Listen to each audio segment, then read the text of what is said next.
Sanghar polio जे ख़ात्मे लाइ ज़िले इंतज़ामिया UNICEF जे एहतमाम हेठि इन्फ्लुएंसर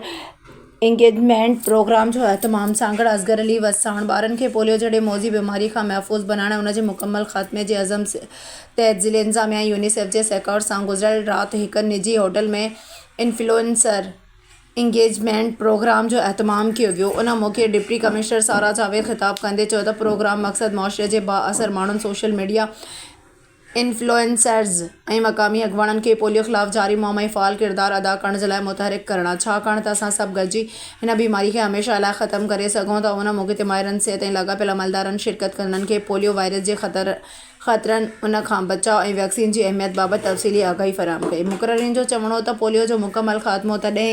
मुमकिन आहे जॾहिं मुआशरे जा सभई तबक़ा गॾिजी हिन क़ौमी मुहिम जो हिसो बणिजनि। प्रोग्राम में शरीक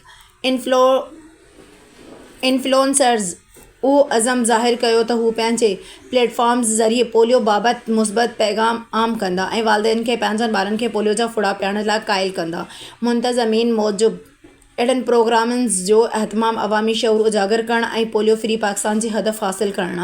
में अहम किरदारु अदा कंदो। उन मौक़े ते district health officer additional deputy commissioner Abdul Majeed Zahrani, समूरा असिस्टेंट कमिश्नर्स यूनिसेफ जा नुमाइंदा मोहम्मद आफ्ताब, डॉक्टर शबीर छनहा,